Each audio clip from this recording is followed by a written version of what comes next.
Because right now, I'm going to go, second time today, I'm going to sound like an old man. I don't know when it happened. I used to be young and hip. Not anymore. So there's a report out there from Mike Lacett, who's a sports anchor for Carolina Sports Live. He spoke with a source who told him at least one NBA draft lottery pick refused to work out for the Charlotte Hornets out of a desire not to play with LaMelo Ball. The Hornets have the 4th pick in the draft. And a prospect said, "Thank you for the invite. I will not be working out with you because I don't want to play with your best player or second best player, depending on how you feel about like a Brandon Miller." And this is where I get to sound old. Lottery picks aren't what they used to be. Top prospects aren't what they used to be. And I hate thinking that, because I do not believe sports ever really get worse. All right, you can go back and look at the Olympic times over the last century, right? But humans are unbelievably good at getting better at things, better training, better nutrition, better evolution. I don't know. We are traditionally better. So when guys from the '90s are like, "Oh, LeBron couldn't play in my era," I'm like, yes, he could. He absolutely could, and so could 95% of the people that play today. They're bigger, taller, faster, stronger, and their shooting ability would make you think that they were a wizard, not a Washington wizard, a literal wizard in 1992. So that's usually my belief. But then I hear a story like this, and I go, you know what? Physically, they might be better. They've been trained, in high-level basketball thought and reading the pick and roll from a younger age. They're better at it, but they might be softer. The person in the NBA that carries all of the sway, that has all of the power, is the one that plays the best. Play better than LaMelo, and you can demand he get traded. And that's what whether it's right or wrong, that's what the prospects used to think. They were never worried. It was very much, let me think of it, the proper phrasing, right? It was never, I'm worried about how I'm going to play with them. And it was always about, they better be worried about how they're going to play with me. Ego is good in sports, especially from lottery picks. Lottery picks, I feel like we throw that around and don't address. Lottery picks means you're one of the 14 best players in the world in your age bracket. And if you are somebody that is turning pro immediately when your eligibility is ready, like after 1 year in college or the first year you are eligible overseas, then you are probably even better than the 14 best players in your age bracket, because there's a couple that have taken extra years to marinate and are now entering the NBA draft pool. You are one of the 14 best players in the world at one of the most international sports. And you're worried about playing with someone else? Never would have happened years ago. Someone else who also is like probably one of the better playmakers. That's the other thing. In the East, in the league. That's the other thing. I could see you not liking LaMelo's reputation. Going back to when he was kind of the young, annoying brother on the Ball brothers, Ball families reality television online show, whatever that was. I could see you just not wanting to be a part of that. But teammates don't have to like each other. And he's basically an 8 assists per game guy. He might shoot a not great percentage, but he also attracts so much attention from the defense. I imagine he makes your job easier. What do you want? And by the way, again, I don't know if it matters in the long run, but guys would care about where they were drafted. I want to be picked first. I want to be picked top 5, top 3, top 4, whatever. Passing on the opportunity to be drafted 4th means you might fall to 8th, because there's no guarantee that number 5 has the same board, and on and on and on and on. It's, quite frankly, it's soft.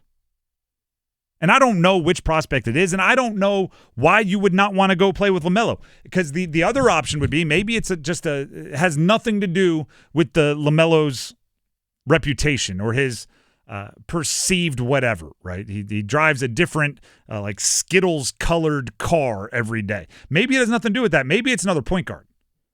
And they're just saying, no, I don't want to go somewhere where somebody else is going to have the ball. I want the ball in my hands. That's the competitive stuff that would frustrate me even more. Because coaches put the ball in the hands of the people that are best with the ball. So go get it. Go get it.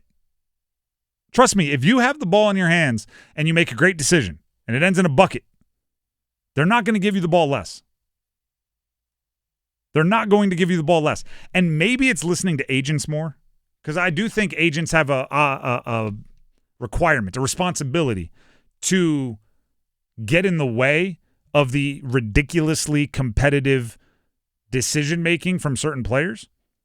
I remember thinking this when Richard Sherman at some point, and I don't know why I remember this, Richard Sherman at some point, the corner for the Seahawks, maybe when he was negotiating his deal with the Niners. Did he play for the Niners? But he negotiated by himself. He didn't have an agent.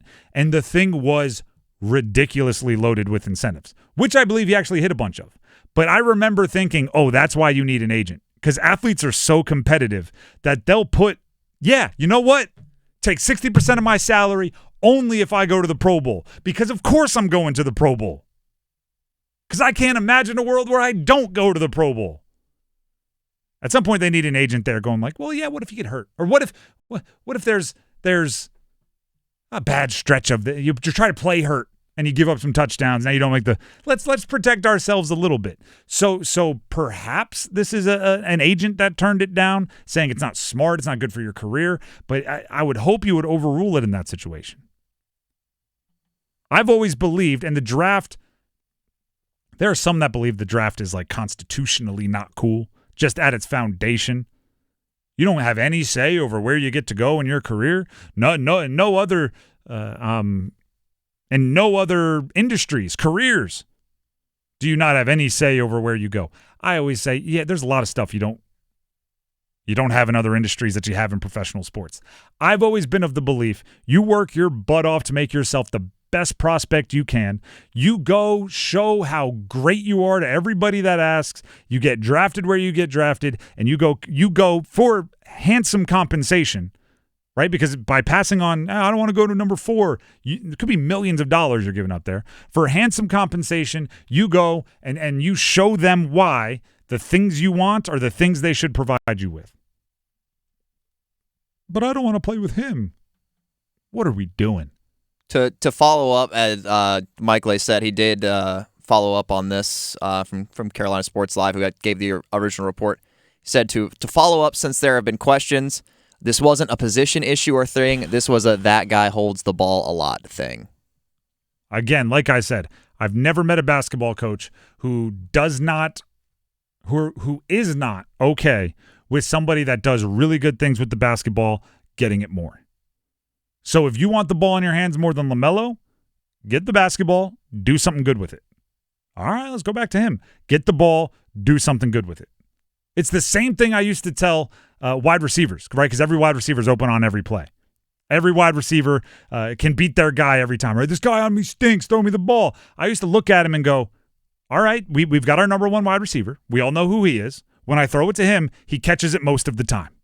And even when it's a bad pass, he bails me out a lot. So I'm going to keep throwing it to him. If you do that when I throw it to you, then I'm more likely to throw it to you. And by the way, the defense decides where I throw it in the first place with my reads, but it's on the 50-50 decisions. If you want me to give you the benefit of the doubt, catch them. Every time you do, I'm going to be more inclined to do it next time. That's where the competitiveness comes in. LaMelo has the ball so much. If you're better with it, you'll have the ball more. Yeah, you'll get the ball away from him. That's how it works. This is the NBA. This is not Little League. Everybody does not have to play 2 innings in the field and get at least 1 at-bat. That's not how it works. Not at all. And while we're talking about the Hornets, Mike did also give a little report here earlier this morning. He said his understanding is Hornets management wants VJ Edgecombe to help transform their defense, but they understand there's a very strong chance he'll be off the board. Should that happen, the gossip that he's hearing is that they want to trade down, with the best case being one of either Jokic Jonas, Con Knipple, or Trey Johnson, remaining at that pick they'd trade down to. So looks like they're targeting VJ Edgecombe with that 4th pick, but they think there's a good chance he might not be there. VJ Edgecombe would actually be a pretty good fit there. I think he could do a lot without. And by the way, he didn't have the ball in his hand a lot at Baylor. Robert Wright, who ironically was Cooper Flagg's high school teammate, had the ball a lot, and VJ Edgecombe was catching oops and knocking down threes. So it would fit, but he might not be there. He might go number 3 overall.